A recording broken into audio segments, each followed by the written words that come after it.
Hello बच्चों, welcome to the study warriors. मैं शगुन गुप्ता और आप सभी का स्वागत करती हूँ वापस से स्टडी वॉरियर्स के चैनल पे। जैसा कि मैंने अपनी पहली वीडियो में बताया था कि मैं न्यू कंटेंट पे आपके लिए वीडियो शूट्स करने वाली हूँ, वही उसकी पहली शुरुआत साइंस चैप्टर 1 तो हम स्किप कर चुके हैं बिकॉज उसके अंदर जो कंटेंट है वो आपके point of view of exam से रिलेटेड नहीं है, इसलिए हम उसको स्किप करके यहाँ पर चैप्टर 2 से शुरुआत कर रहे हैं जिसका नाम है सेल। सेल होता क्या है, शुरुआत वहां से करेंगे। सेल के बारे में हम समझेंगे, यहाँ पर सेल से क्या बनता है, सेल की डिटेल इंफॉर्मेशन को समझेंगे। अगर आपने पहले इसके बारे में सुना हो तो बहुत अच्छी बात है, और नहीं भी सुना है तो आपको मैं बेसिक से चीजें समझाऊंगी जिससे आपको समझने में कोई भी तकलीफ नहीं आएगी। सेल एक ह्यूमन लाइफ के लिए सबसे इंपॉर्टेंट चीज है। पहले आप ये समझिए कि सेल है क्या। देखिए, मैं आपको एक चीज बताने जा रही हूँ। सेल जो होते हैं वो लिविंग ऑर्गेनिजम्स को बनाते हैं। किसको बनाते हैं? Living organisms. अगर हम बात करें जितने भी लिविंग ऑर्गेनिजम्स होते हैं, एग्जांपल देते हुए मैं अगर बात करती हूँ ह्यूमंस की, नेक्स्ट एग्जांपल देते हुए मैं बात करती हूँ प्लांट्स की, एनिमल्स की, माइक्रो ऑर्गेनिजम्स की। ये सभी हमारे जो होते हैं वो लिविंग ऑर्गेनिजम्स में आते हैं। जितने भी लिविंग ऑर्गेनिजम्स होते हैं वो उनका जो शुरुआती दौर होता है, बनने की शुरुआत होती है वो सेल से होती है। बिना सेल के वो उनका स्ट्रक्चर उनको तैयार नहीं किया जा सकता है। तो जो सेल होते हैं वो बहुत ही इंपॉर्टेंट होते हैं। सेल से ही पूरी बॉडी का स्ट्रक्चर रेडी होता है। जैसे मैं आपको एक चीज बताती हूँ, सेल से आपको समझने के लिए एक बेस्ट एग्जांपल देती हूँ मैं। मान लीजिए आप एक घर बनाने जा रहे हैं और उस घर को बनाने के लिए सबसे पहले आपको जरूरत होगी ईंटों की, जैसे कि ब्रिक्स। उन ब्रिक्स को लेकर के आप एक दीवार तैयार करेंगे, तो जैसे कि वॉल। क्योंकि जब कई सारी ब्रिक्स एक साथ इकट्ठी की जाती है तो एक दीवार बनके तैयार होती है। अब आप एक दीवार से तो पूरा बिल्डिंग नहीं बना सकते। एक दीवार, दो दीवार, तीन दीवार, चार दीवार आप जब खड़ा कर दोगे तो एक कमरा, एक रूम तैयार हो जाएगा। उसके बाद रूम्स बनते हैं हर अलग अलग फ्लोर पे, तो उसके बाद एक फ्लोर बनके तैयार हो जाएगी।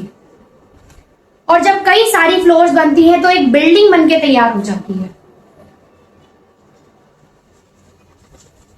तो जैसे एक बिल्डिंग, एक पूरी बिल्डिंग को बनाने की शुरुआत एक ब्रिक से हुई थी, वैसे एक ह्यूमन बीइंग, एक पूरे ह्यूमन ऑर्गेनिज्म या लिविंग ऑर्गेनिज्म की जो बनाने की शुरुआत होती है वो सेल से होती है। एक सेल तो एक सिंगल सेल है, लेकिन जब कई सारे सेल मिलते हैं तो वो बनता है टिश्यू। और टिश्यू पे भी पूरा आपका एक डिटेल चैप्टर है जो कि इसके नेक्स्ट चैप्टर में ही आएगा, चैप्टर 3, जिसमें हम टिश्यू के बारे में पढ़ने वाले हैं। फिर सेल से टिश्यू बनता है और टिश्यू से आपके बनते हैं ऑर्गन्स। बॉडी में अलग अलग ऑर्गन्स होते हैं, जैसे आपका हार्ट एक ऑर्गन है, आपका लीवर एक ऑर्गन है, आपका स्टमक एक ऑर्गन है, आपका स्मॉल इंटेस्टाइन एक ऑर्गन है। तो जैसे ये अलग अलग ऑर्गन्स है तो ये बनते हैं टिश्यू से। अब उसके बाद जब ऑर्गन्स बनते हैं तो उसके बाद एक ऑर्गन सिस्टम तैयार होता है।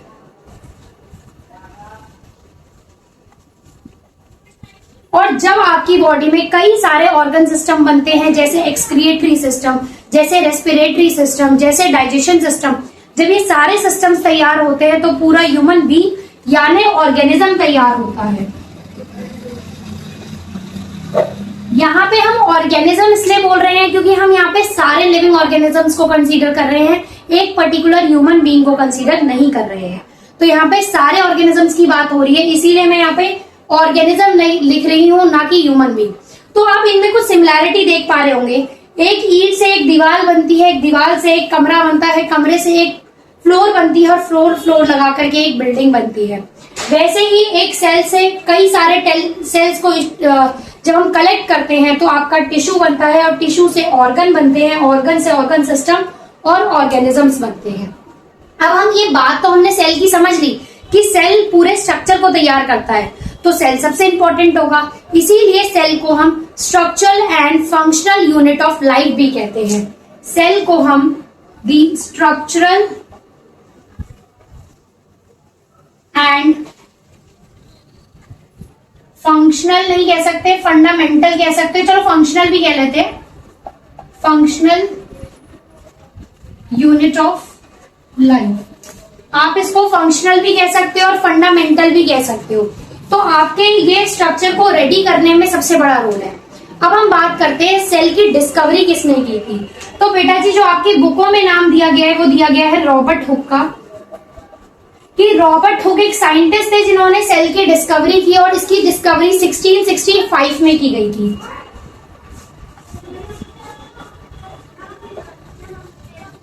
तो सेल को डिस्कवर करने वाले जो पहले साइंटिस्ट थे उनका नाम था रॉबर्ट हुक, जिन्होंने सेल की डिस्कवरी की। तो आप यहाँ पे सेल के कुछ बेसिक चीजें समझ पाए होंगे कि सेल क्या बनाता है, सेल की डिस्कवरी किसने की। अब मैं आपको सेल के बारे में कुछ डिटेल इंफॉर्मेशन दूंगी, जब तक आप इसको एक बार नोट डाउन कर लीजिए। तो अभी तक हमने पढ़ा कि सेल की डिस्कवरी किसने की। सेल जो होते हैं वो किसको बनाते हैं, सारे लिविंग ऑर्गेनिजम्स को बनाते हैं, जिसमें हमने ह्यूमंस, एनिमल्स, प्लांट्स, इन सब के बारे में पढ़ा कि ये सबको बनाने की जो बेसिक स्ट्रक्चर यूनिट होती है वो सेल होती है। आपको मैं थोड़ा सा एक फ्लैशबैक में लेके जाती हूँ। आपने 8th क्लास में रिप्रोडक्शन सिस्टम पढ़ा था। रिप्रोडक्शन सिस्टम जब आप पढ़ते थे तो उसके अंदर आपने एक चीज बहुत ध्यान से पढ़ी होगी कि एक तरफ मेल होता है और एक तरफ फीमेल होता है, और मेल और फीमेल के जो गैमेट्स मिलते हैं उनसे फर्टिलाइजेशन होता था। तो मैं मेल गैमेट की बात करूं जिसका नाम होता है स्पर्म, और अगर मैं फीमेल गैमेट की बात करूं तो वो होता है एग।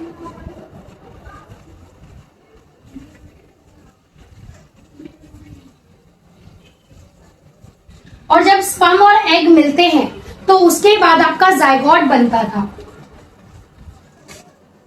और इस प्रोसेस को हम फर्टिलाइजेशन बोलते थे।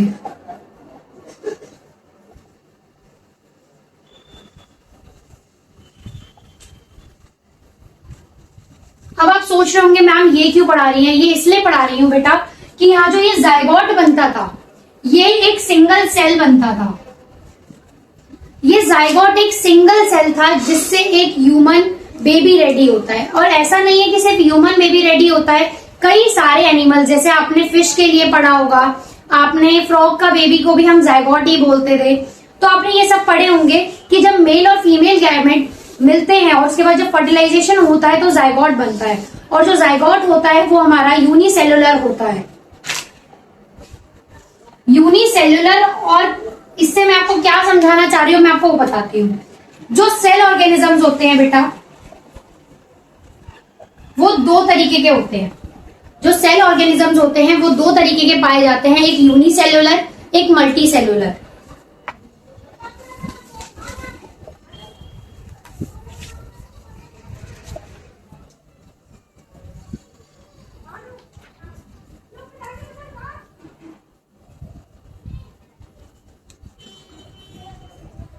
यूनिसेलुलर बेटा वो होते हैं जो एक सिंगल सेल से स्ट्रक्चर रेडी होता है, पूरा स्ट्रक्चर एक ओनली 1 सेल से बना होता है, ओनली सिंगल सेल से बना होता है। और अगर मैं मल्टी सेलुलर की बात करूं तो ये पूरा स्ट्रक्चर काफी सारे सेलों से बना होता है, तो इसमें हम लिख सकते हैं मेनी सेल्स। तो बेटा जी जब सेल ऑर्गेनिज्म 2 तरीके के पाए जाते हैं, सेल ऑर्गेनिजम्स का मतलब यहाँ पर यह है कि जो लिविंग ऑर्गेनिजम्स हैं, जो सेल से ऑर्गेनिज्म बनते हैं, यहाँ आप कह सकते हो कि ऑर्गेनिज्म जो बनते हैं वो 2 तरीके के बनते हैं, यूनिसेलुलर और मल्टी सेलुलर। यूनिसेलुलर जो एक सिंगल सेल से बने होते हैं और मल्टी सेलुलर जो बहुत सारे सेल से बने होते हैं।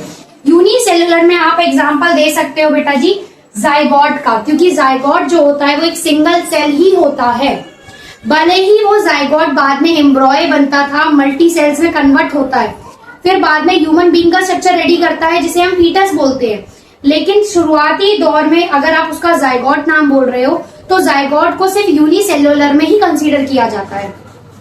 मैं दोनों के आपको एक एग्जांपल देती हुई चलती हूँ। यूनिसेलुलर का जो एग्जांपल है,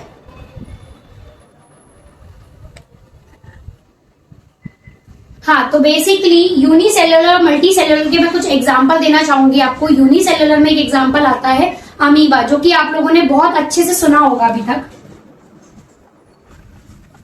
अमीबा एक ऐसा ऑर्गेनिज्म है जो सिंगल सेलुलर होता है, यूनिसेलुलर होता है। वो एक अमीबा एक ऐसा स्ट्रक्चर है जो एक ही सेल होता है, एक ही सेल से बना होता है, सारे काम वो एक ही सेल से करता है। लेकिन अगर मैं मल्टी सेलुलर की बात करूं तो ह्यूमंस आते हैं इसमें, प्लांट्स आते हैं, इसके अंदर आपके एनिमल्स आते हैं, क्योंकि यूनिसेल्युलर जो होते हैं वो आपको नजर ही नहीं आएंगे। आप खुद कॉमन सेंस लगाओ, एक सेल का साइज इतना छोटा होता है कि उसको आप नॉर्मल आई से देख ही नहीं सकते। सेल को देखने के लिए बेटा जी आपको माइक्रोस्कोप की जरूरत पड़ती है। अगर आप एक सिंगल सेल देखना चाहते हो तो उसके लिए आपको माइक्रोस्कोप की नीड होगी। अगर माइक्रोस्कोप होगा तभी आप उसको जूम इन करके बहुत डिटेल में देख सकते हो। लेकिन अगर आपके आसपास कहीं अमीबा का कोई बैक्टीरिया हो या कुछ भी हो तो उसको आप देख ही नहीं पाओगे, बिकॉज वो सिंगल सेल से जो बने होते हैं वो आपको नजर ही नहीं आते। और जो मल्टी सेलुलर होते हैं वो आपको क्लियरली नजर आएंगे, जैसे एनिमल्स, ह्यूमंस आपके सामने नजर आते हैं, क्योंकि वो इतने सारे सेल से बने हुए हैं कि वो पूरा स्ट्रक्चर आपको इजिली विजिबल होता है। इसको आप नोट डाउन कीजिए, फिर मैं इसके बाद आके आपको पढ़ाती हूँ। अभी तक आपने पढ़ा सेल के बारे में कि सेल कितने टाइप के होते हैं। सेल के जो ऑर्गेनिजम्स थे वो दो टाइप के होते हैं, यूनिसेल्युलर, मल्टी सेल्युलर। यूनिसेल्युलर में मैंने आपको बताया जो सिंगल सेल से बने होते हैं, जैसे मैंने अमीबा का एग्जांपल दिया। उसके बाद मैंने आपको मल्टी सेल्युलर के बारे में बताया था, जैसे प्लांट्स, एनिमल्स। अब इसी चीज को मैं आगे कंटिन्यू करती हूँ, लेकिन मैं आपको एक चीज पहले बताने जा रही हूँ जो न्यू कंटेंट बुक के अंदर कुछ नाम दिए गए हैं। थर्मोफिलिस। थर्मोफिलिस बेसिकली एक बैक्टीरिया होते हैं जो हॉट स्प्रिंग एरियाज में पाए जाते हैं।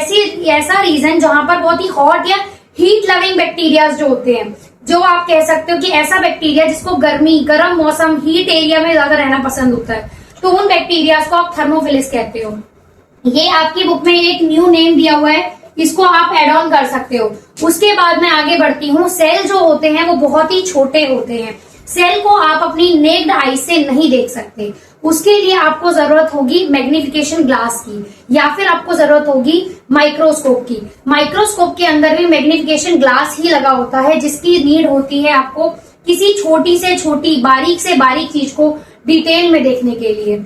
इसके बाद में अगर बात करूं तो जो सेल का साइज है वो 0.1 सेंटीमीटर साइज में होता है, जो कि बहुत छोटा होता है, जो आप नॉर्मल आई से नहीं देख सकते। उसके लिए आपको जरूरत पड़ती है लेंस की। जो बेसिक लेंस यूज होता है वो कॉन्वेक्स लेंस है, जिसको यूज किया जाता है मैग्निफिकेशन ग्लास के तौर पर, क्योंकि वो छोटी से छोटी चीज को आपको बड़ा करके दिखाने में हेल्प करता है। तो यहाँ मैं आपको लिखवा देती हूं कि अगर हम बात करें मैग्निफिकेशन ग्लास की,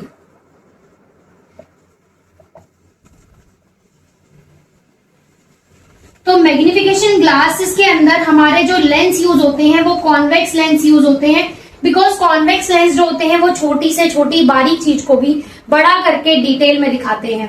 अब मैं सेल की कुछ डिटेल थ्योरी पढ़ूंगी, सेल के बारे में पढ़ाऊंगी। तो बेटा जी जो सेल होता है, मैं आपको एक हल्का सा ओवरव्यू दे रही हूं, फिर मैं आपको डिटेल डिस्क्रिप्शन दूंगी। मान के चलिए ये एक सेल है, ठीक है। सेल के सेंटर में एक डार्क पोर्शन होता है जिसे हम बोलते हैं न्यूक्लियस। उसके बाद सेल की खुद की एक आउटर कवरिंग होती है, जिसको हम आप कह सकते हैं कि प्रोटेक्टिव लेयर जिसे कह सकते हो। तो सेल की ये जो कवरिंग है इसे बोलते हैं सेल मेम्ब्रेन। इसका एक और नाम है प्लाज्मा मेम्ब्रेन।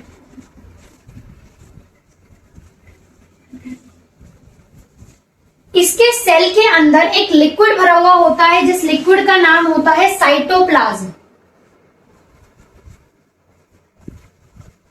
तो सेल के बारे में मैंने आपको कुछ चीजों के नाम बताए हैं, इसके अलावा कई सारे नाम हैं, mitochondria, lysosomes, Golgi apparatus, vacuole, plastid. इनके बारे में हम डिटेल में पढ़ेंगे, लेकिन ये है क्या। सो बेसिकली जो सेल के पार्ट्स होते हैं, आप कह सकते हो parts of cell are called cell organelles. Organelles ना कि ऑर्गेनिज्म, ध्यान से सुनिएगा, सेल ऑर्गेनेल्स। तो जो पार्ट ऑफ सेल होते हैं, सेल के अंदर जो भी पार्ट्स होते हैं उन्हें हम सेल ऑर्गेनेल्स कहते हैं। सेल ऑर्गेनेल्स जो होते हैं वो सेल के अंदर के पार्ट है।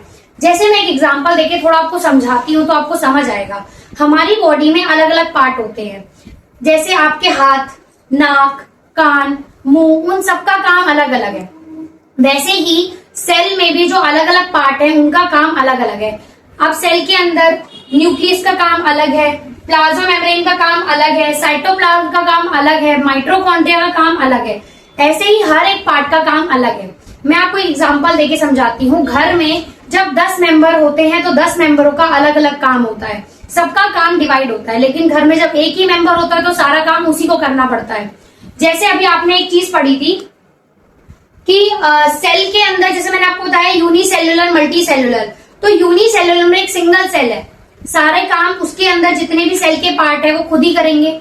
मल्टी सेल्युलर में इतने सारे सेल्स हैं तो सबके पास अलग अलग काम होगा।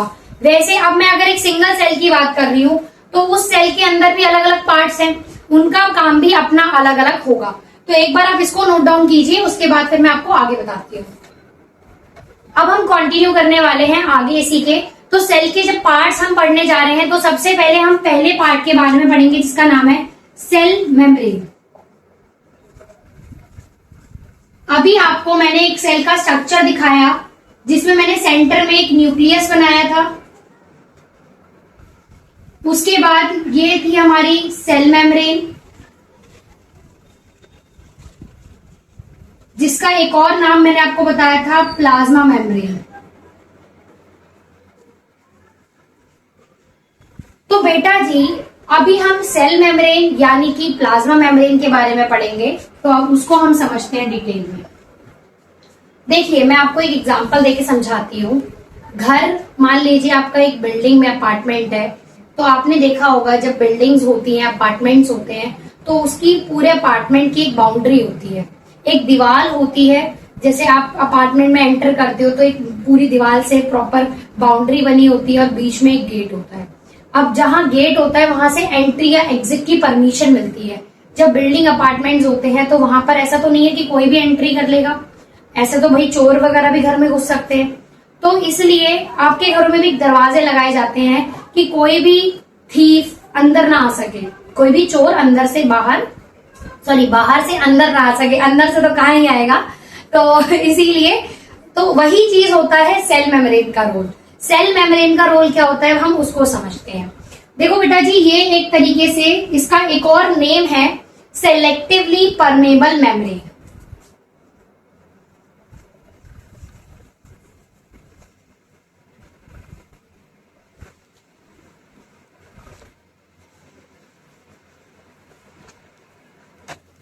सेलेक्टिवली परमेबल मेम्ब्रेन जो होता है उसका काम क्या है, इसका नाम ये क्यों रखा गया, पहले हम ये समझते हैं। देखो सेलेक्टिवली से आप समझ रहे होगे सेलेक्टिव थिंग्स, परमेबल से आप परमिशन समझ रहे होगे, मेम्ब्रेन तो लेयर को कहते हैं। तो एक ऐसी लेयर जो सेलेक्टिव थिंग्स को परमिशन देती हो, एक ऐसी लेयर जो सेलेक्टिव थिंग्स को परमिशन देती है उसे हम कहते हैं सेलेक्टिवली परमेबल मेम्ब्रेन। तो जो सेल मेम्ब्रेन होती है वो सेलेक्टिव चीजों को ही अंदर आने की और अंदर से बाहर जाने की अनुमति देती है, इसीलिए इसका नाम पड़ा सेलेक्टिवली परमेबल मेम्ब्रेन। देखो मैं आपको बताती हूँ, ये सेल है, इसके अंदर कोई चीज जाएगी अंदर से बाहर। अब अंदर बाहर क्या जा सकता है, वाटर एंटर हो सकता है, एयर एंटर हो सकती है। अब मान लीजिए एयर और वाटर के साथ कोई बैक्टीरिया एंटर होने वाला हो तो उसको रोकने का काम कौन करेगा, सेल मेम्ब्रेन। इसीलिए सेल मेम्ब्रेन का नाम पड़ा selectively permeable membrane. Because selectively permeable membrane इसीलिए बोला जाता है इसको क्योंकि सेलेक्टिव थिंग्स को इन और आउट करने की परमिशन देता है। It allows selective things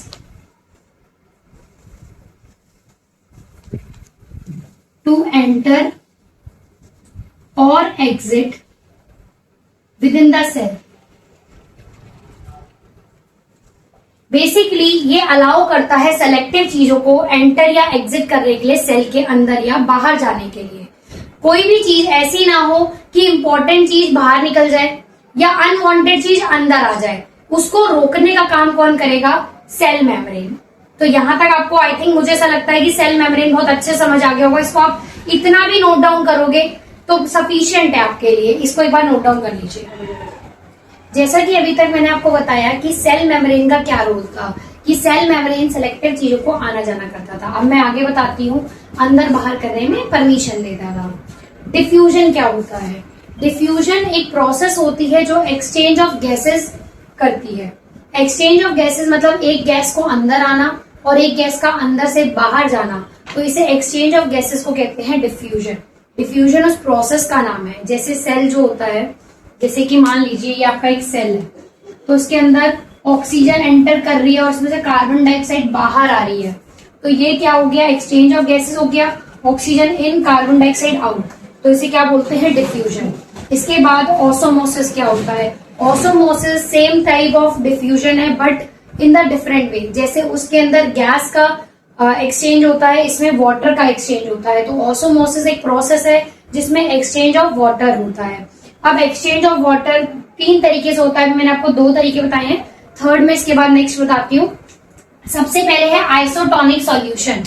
isotonic solution, this is a cell, ठीक है, तो ये एक सेल है और ये भी मतलब ये cell after the condition of the water है कि पानी में आपने उसको डिप कर दिया सेल को और उसके बाद की कंडीशन बताई गई है यहाँ पे।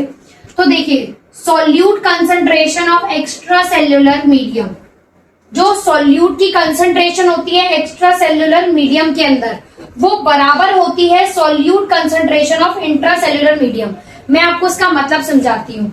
जैसे सेल का जो ये है, इसके अंदर और बाहर का जो मीडियम होता है वो दोनों केस में जब बराबर होता है, सॉल्यूट कंसंट्रेशन जो होता है, एक्स्ट्रा का मतलब बाहर, इंट्रा का मतलब अंदर, तो सेल के अंदर और सेल के बाहर जब सॉल्यूट की कंसंट्रेशन बराबर होती है उस केस को कहते हैं आइसोटोनिक सॉल्यूशन। इस केस में सेल के साइज में कोई चेंज नहीं आता, इसमें सेम साइज रहता है सेल का, सेम साइज ऑफ सेल।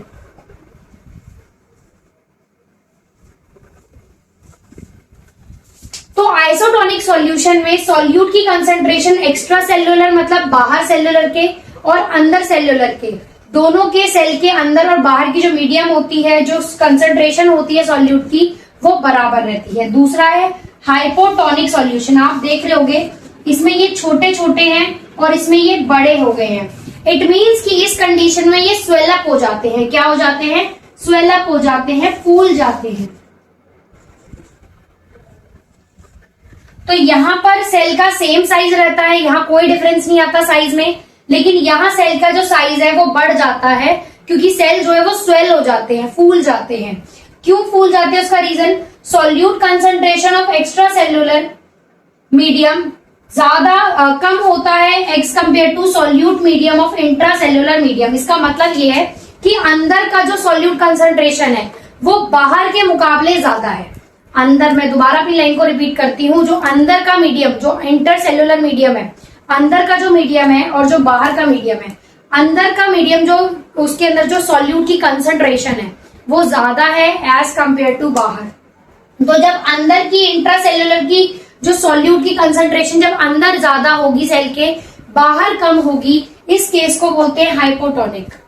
दोबारा एक बार रिपीट करती हूँ मैं इन दोनों को, आपको अच्छे से समझ आ जाए। इसमें ये दोनों सेम साइज के रहते हैं, इसमें ये स्वेल अप हो जाते हैं सेल। इसमें जो अंदर और बाहर की जो सॉल्यूट की कंसंट्रेशन है वो बराबर रहती है और इसमें बाहर के मुकाबले और अंदर के मुकाबले में डिफरेंस आता है, मतलब अंदर की जो कंसंट्रेशन है वो ज्यादा होती है एज कंपेयर टू बाहर के मुकाबले। इसको आप एक बार नोट डाउन कीजिए, फिर मैं इसका नेक्स्ट बताती हूँ आपको। अभी मैंने आपको 2 बताए थे, आइसोटोनिक और हाइपोटोनिक। अब तीसरा है हाइपरटोनिक सॉल्यूशन।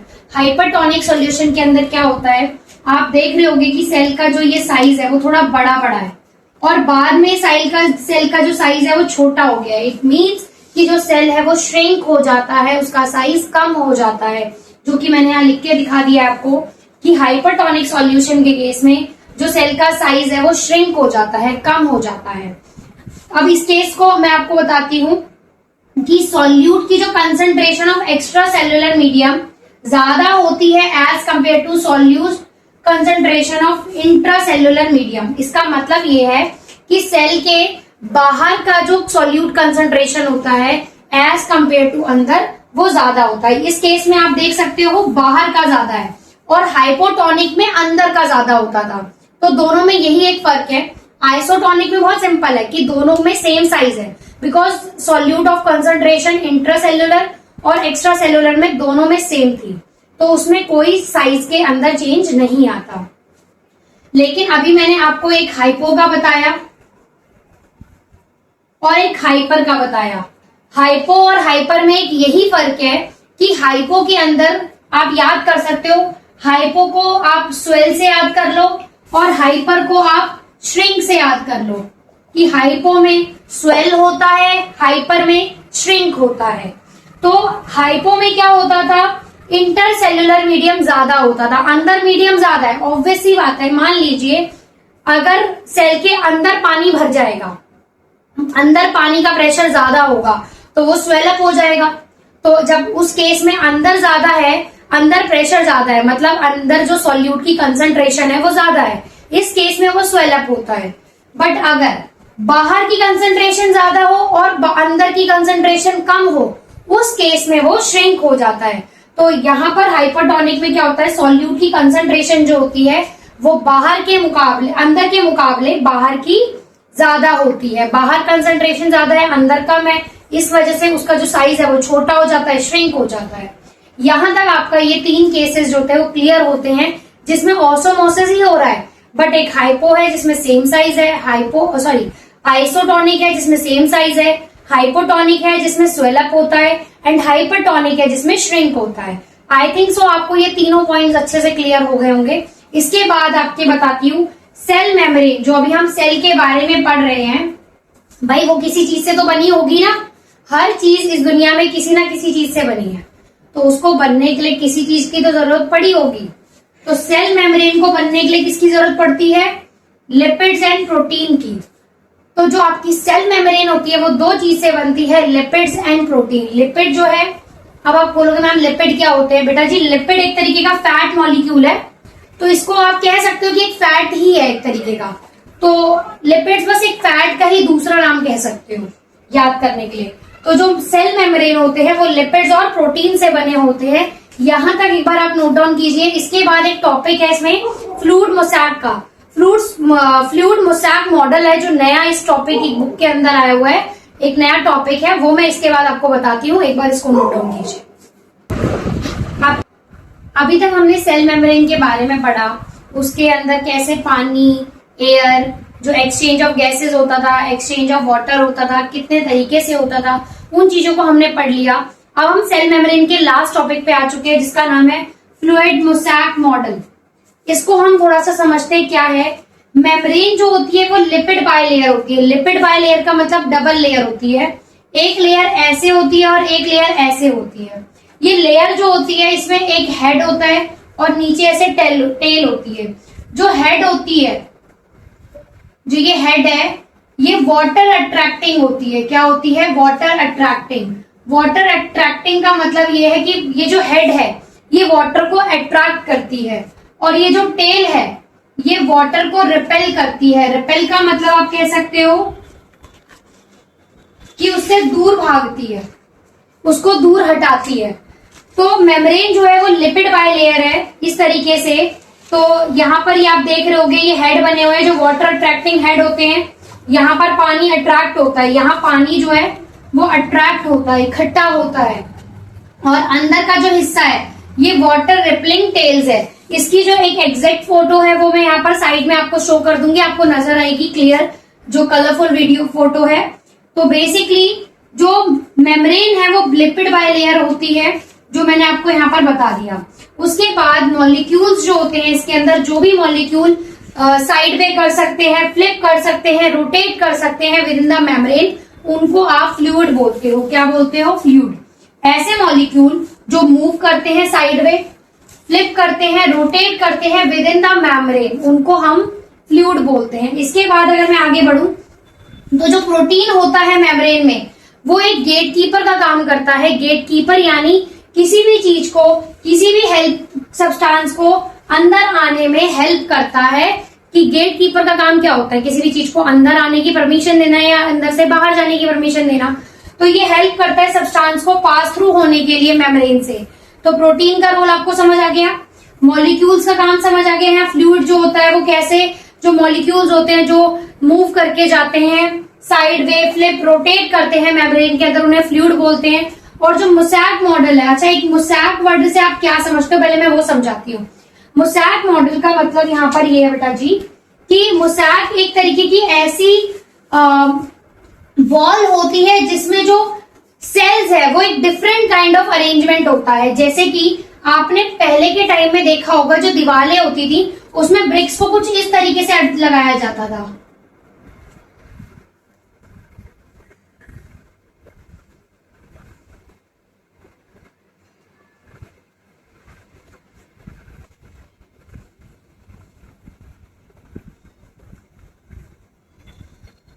तो जब जो ब्रिक्स थी उनको इस पैटर्न में अरेंज किया जाता था, इसे बोलते थे मोज़ैक पैटर्न। क्या बोलते थे? Mosaic pattern.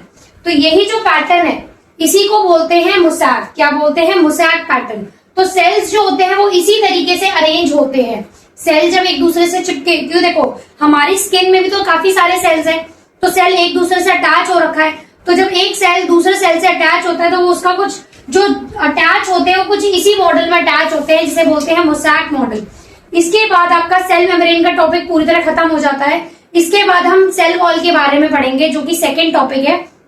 अब इसके बाद जो बेटा जी सेल वॉल है वो सिर्फ और सिर्फ प्लांट सेल में पाई जाती है। सबसे खास बात यह है कि वो सिर्फ प्लांट्स के अंदर होती है, एनिमल सेल्स में नहीं पाई जाती। एनिमल्स में, ह्यूमंस में, माइक्रो ऑर्गेनिज्म में नहीं पाई जाती। क्यों नहीं पाई जाती वो मैं भी आपको आगे बताती हूँ, पहले आप इसको नोट डाउन कीजिए। इसके बाद मैंने आपको जो नया टॉपिक पढ़ाना है वो सेल वॉल है। एक चीज मैं आपको और बता देती हूँ कि बेटा जी देखिए, जो ऑनियन सेल होता है, जो ऑनियन सेल्स होते हैं वो एक दूसरे के साथ जब अरेंज होते हैं तो वो रेगुलर अरेंज होते हैं। कैसे अरेंज होते हैं? Regularly arrange.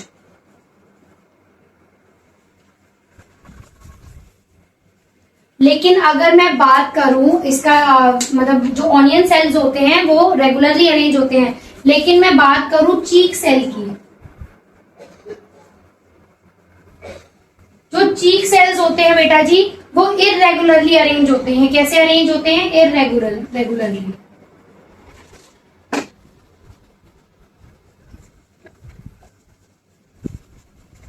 आपकी बुक में ये भी दिया हुआ है कि जो ऑनियन सेल्स होते हैं वो रेगुलरली अरेंज होते हैं एक दूसरे के साथ पैटर्न्स वे में, और जो चीक सेल होते हैं वो इरेगुलरली अरेंज होते हैं।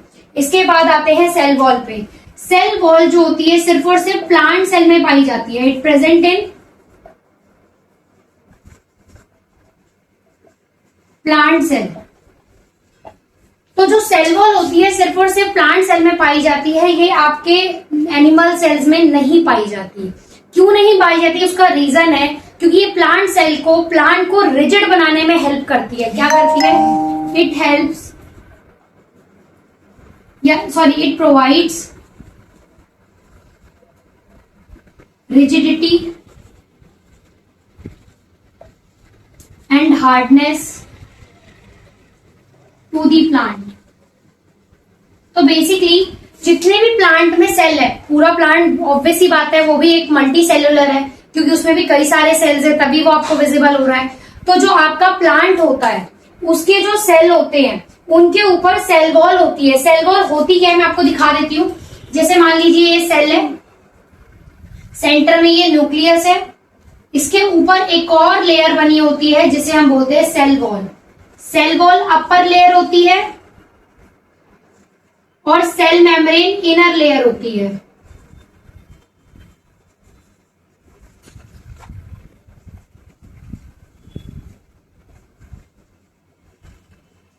तो सेल मेम्ब्रेन के ऊपर एक और लेयर बनी होती है जिसे सेल वॉल बोलते हैं। जो सेल वॉल होती है उसका काम भी कुछ हद तक सेल मेम्ब्रेन की तरह है, वो भी सेलेक्टिवली परमेबल काम करती है। इसका काम भी कुछ हद तक सेलेक्टिवली परमेबल काम है।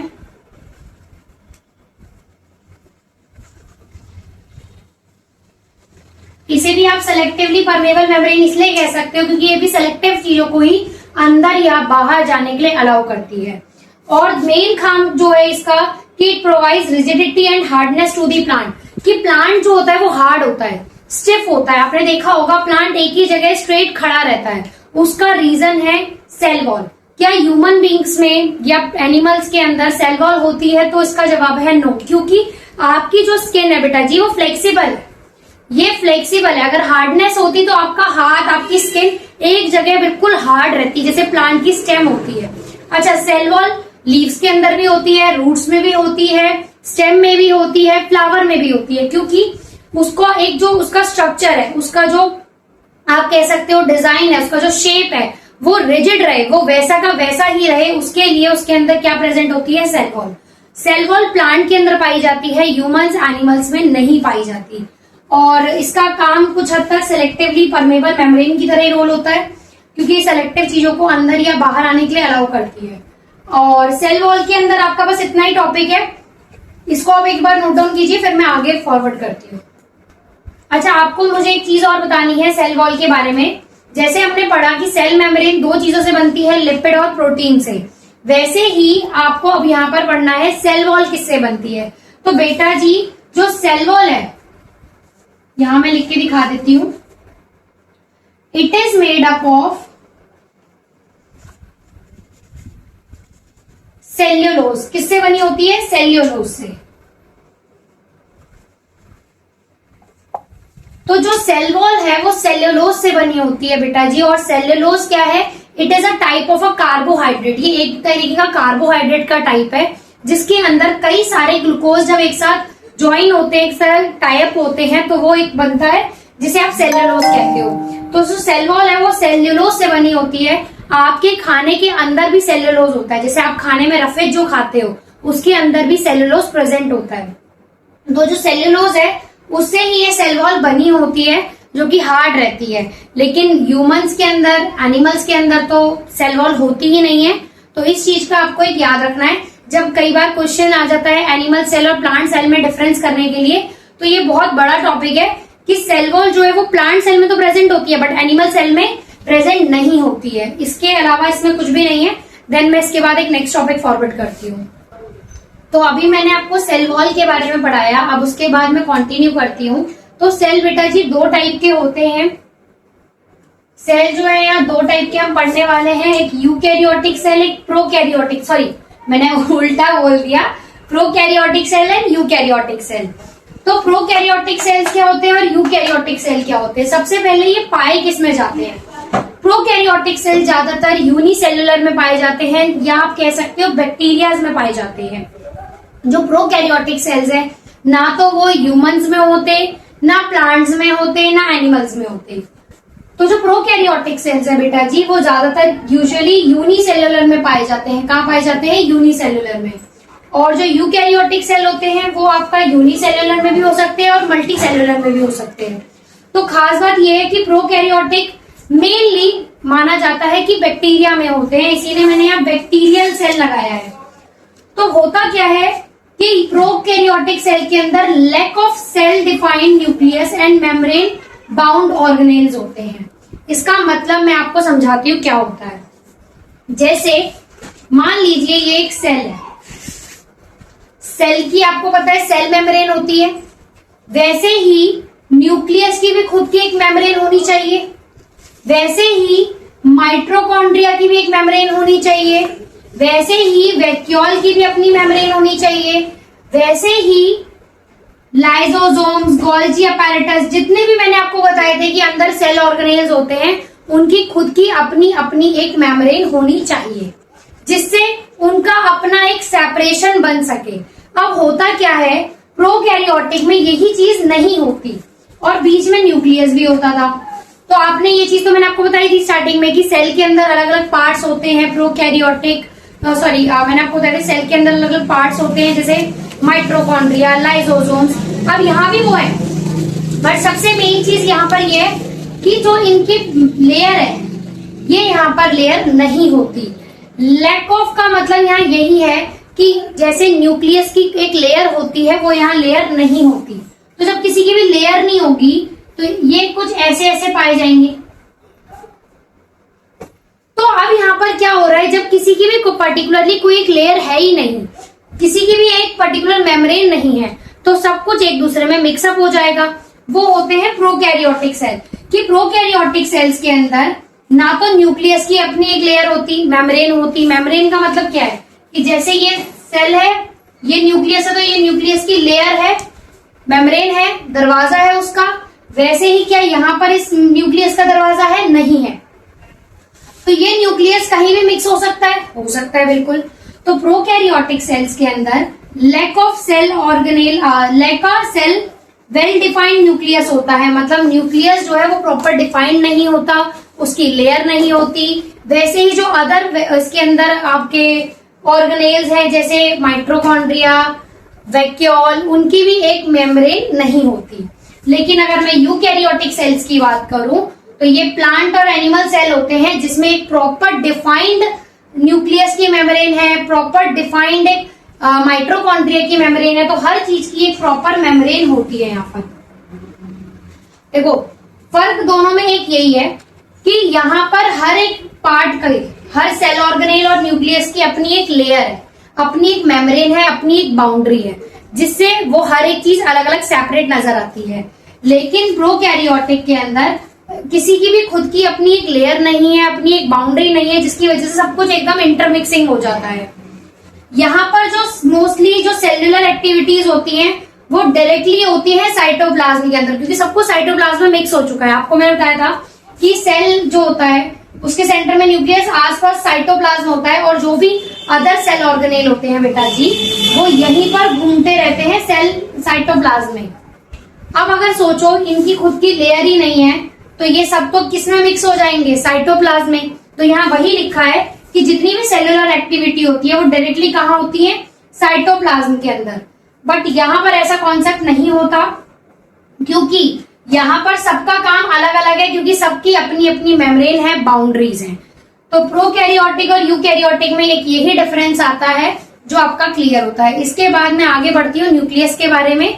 न्यूक्लियस के बारे में हम पढ़ेंगे और कुछ और सेल ऑर्गेनेल्स के टॉपिक रह गए हैं, और उसके बाद हमारा चैप्टर फिनिशिंग की तरफ आ रहा है। ठीक है, तो एक बार इसको नोट डाउन कीजिए।